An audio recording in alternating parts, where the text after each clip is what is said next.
મિત્રતા કોઈપણ સ્વાર્થ વગર કોઈની જિંદગીમાં આપણું મહત્વ હોય એ જ સાચી મિત્રતા. મિત્રનો સંબંધ લોહીનો નથી પણ લોહી કરતાં વધારે પ્રેમ, લાગણી અને ભાવનાનો છે.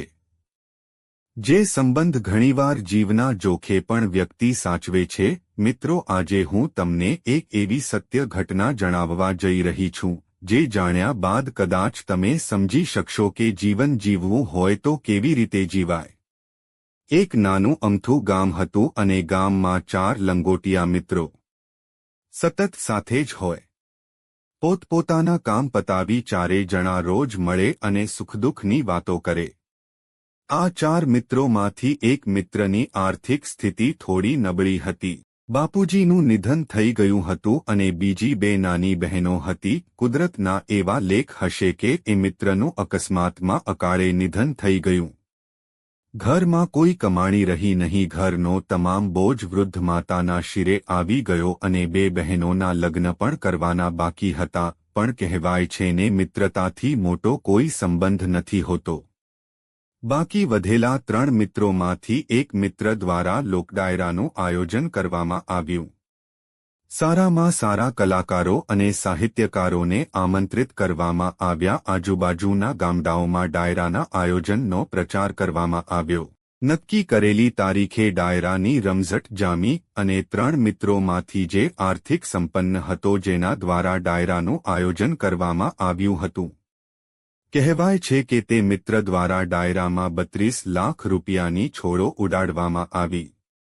આ જોઈને આજુબાજુના ગામમાંથી આવેલા લોકો દ્વારા પણ રૂપિયાની લહાણી કરવામાં આવી.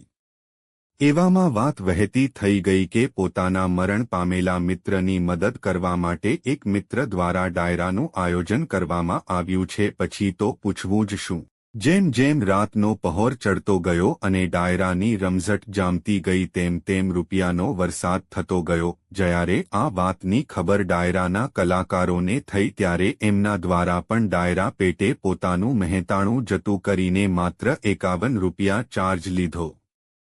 અને જ્યારે ડાયરો પૂરો થયો ત્યારે એ રૂપિયા ભેગા કરીને ગણતરી કરી તો 78 લાખ જેવી રકમ જમા થઈ ગઈ હતી. જે રૂપિયા એ ખાનદાની યુવાન દ્વારા પોતાના મિત્રની ઘરડી માને સોંપવામાં આવ્યા અને યુવાને કીધું કે માં, આ રૂપિયાથી મારી 2 બહેનોના ધામધૂમથી લગ્ન કરજો અને લગ્ન પછીના પણ જે વ્યવહાર હશે ત્યારે તમારો આ દીકરો આજે પણ જીવે જ છે. કોઈ પણ કામ હોય ને ત્યારે દીકરો સમજી હુકમ કરજો. ગામમાં જ્યારે આ વાત વાયુવેગે પ્રસરી અને એ જુવાનને પૂછવામાં આવ્યું કે તું આર્થિક રીતે સંપન્ન છે તો તું સીધી મદદ કરીને રૂપિયા આપી શક્યો હોત, ત્યારે એ જુવાન કીધેલા શબ્દો ખરેખર અદ્ભુત હતા. જુવાને કીધું કે જો મેં સીધી જ મદદ કરી હોત તો કદાચ એ રૂપિયા પર મારો હક રહી જાત અને ભવિષ્યમાં કદાચ મારા સંતાનો પણ એ હક જતાવત. પણ મેં ડાયરામાં રૂપિયા ઉડાડ્યા એટલે હવે એ રૂપિયા પર મારો કોઈ હક નથી રહ્યો અને ડાયરાનું આયોજન કરવાથી મારા મિત્રની માતાને બીજા લોકો દ્વારા પણ મદદ મળી રહી. બાકી હું તો કાયમ એ માનો દીકરો છું. ખરેખર જીવનમાં જો આવા મિત્રો હોય ને તો જ સાચું. ખાનદાની લોહીમાં હોય છે, એનું ક્યાંય વાવેતર નથી થતું. આવી મિત્રતાને ધન્ય છે જેણે કૃષ્ણ સુદામાની ગોઠડી યાદ અપાવી દીધી. અત્યારે કળિયુગમાં પણ માણસના હૃદયમાં રામ વસે છે અને નોધારાને આધાર મળે છે. આ તો થઈ માણસની મૈત્રીની વાત, પણ ઘણીવાર માણસને વૃક્ષ, પશુ, ઈશ્વર આવા લોકો જોડે પણ દોસ્તીનો સંબંધ હોય છે. એક બાળકની વાત છે. નાનપણથી તે એક આંબાના વૃક્ષ નીચે રમવા જતો. એ એના સુખ દુઃખની વાત વૃક્ષને કહેતો. કોઈ વાર ત્યાં આરામ કરતો, કોઈ વાર રમતો. આમ કરતા તે મોટો થઈ ગયો. તે ભણતો પણ વૃક્ષ નીચે ભૂખ લાગે તો કેરી ખાતો. પછી તેના લગ્ન થયા. તેને પૈસાની જરૂર પડી. ઝાડ પરની કેરી વેચી તે કમાવા માંડ્યો. પછી વરસાદ ના થયો. ઉનાળો જતો રહ્યો. કેરી પૂરી થઈ ગઈ એટલે તેણે તેના લાકડા વેચી કમાયો. ટૂંકમાં મિત્ર બનાવી ઝાડને પૂરેપૂરું નીચોવી લીધું. ઝાડ હવે એક સૂકું ઠૂઠું થઈ ગયું. આ વાર્તા કદાચ કાલ્પનિક હશે, પણ ઘણા મિત્રો આવા પણ હોય કે સામેવાળા પાસેથી મબલખ અપેક્ષા રાખે અને વળતું કંઈ ન આપે. પણ સાચો મિત્ર ઘસાઈ જાય પણ બોલે નહીં. વૃક્ષ પણ દરેકનું એવું જ મિત્ર છે. છાયા આપે, ફળ આપે, સૂકું થાય એટલે લાકડું આપે, પણ અપેક્ષા રાખે નહીં. કોઈ પથ્થરો મારે તો પણ એને મીઠું ફળ જ મળે. મિત્રતા કરવી હોય તો વૃક્ષ પાસે શીખવા જેવી છે. ઘણા લોકોને પશુ સાથે, પંખી સાથે મિત્રતા હોય છે. પશુ, પક્ષી, વૃક્ષ ભલે બોલી નથી શકતા પણ મિત્રતા દિલોજાથી નિભાવે છે.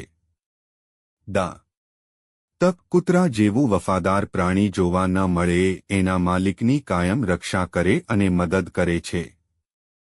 જ્યારે રામના વખતમાં ગિધરાજ જટાયુએ રાજા દશરથની અને એના પિતાની મૈત્રીની આણ રાખી સીતાજીને રાવણના હાથમાંથી બચાવવાની કોશિશ કરી અને ઘવાયો પાછળથી રામના ખોળામાં નિર્વાણ પામ્યો. આમ જીવના જોખમે એક પક્ષીએ મિત્રતા નિભાવી. કુદરત, પશુ, પક્ષી, માનવ આ તો મિત્રતા હોય પણ મીરા, નરસિંહ મહેતા, સખુમાઈ વગેરેની મૈત્રી સીધી ઈશ્વર સાથે હતી. એ લોકોની ભક્તિમાં શક્તિ હતી કે મૈત્રી ભાવથી ભગવાનને બોલાવે અને ભગવાન હાજર થઈ જાય. પણ ભગવાન મૈત્રી કરે છે ખરા પણ આપણે એમની કસોટીમાંથી પાર ઉતરવું પડે. દ્રૌપદી જ્યારે સંપૂર્ણ કૃષ્ણના શરણે જઈને જ્યારે તેના સખાને પોકારે છે ત્યારે કૃષ્ણ દોડતા વહારે ધાય છે. કૃષ્ણ કેટલી જગ્યાએ મૈત્રી નિભાવે છે તે તો અગણિત છે.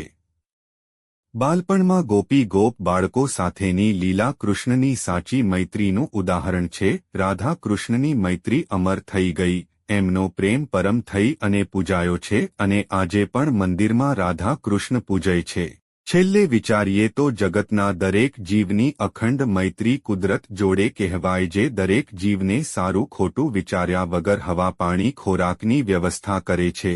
સૂરજ ચંદ્ર પૃથ્વી પણ અવિરત મૈત્રી ભાવ નિભાવી જનજીવનને જીવવામાં મદદ કરે છે. સંસાર આખો મૈત્રી ભાવથી જ ચાલે છે.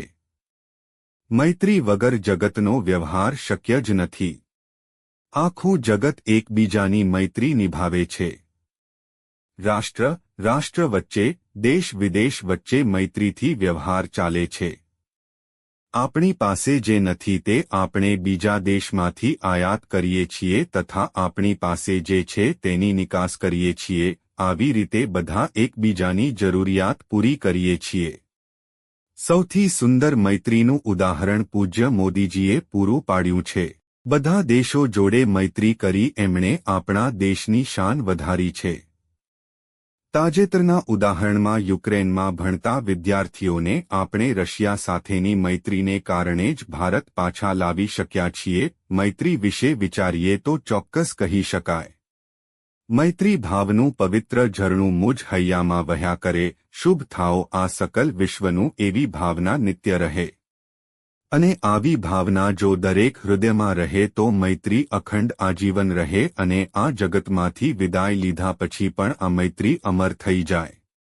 જગત નાશવંત છે પણ ભાવનાઓ કાયમ શાશ્વત રહે છે અને મૈત્રીની ભાવના સદાય ખીલતી રહે, અમર રહે અને સર્વે વેરઝેર ત્યજી અખંડ પ્રેમ, લાગણી રહે છે.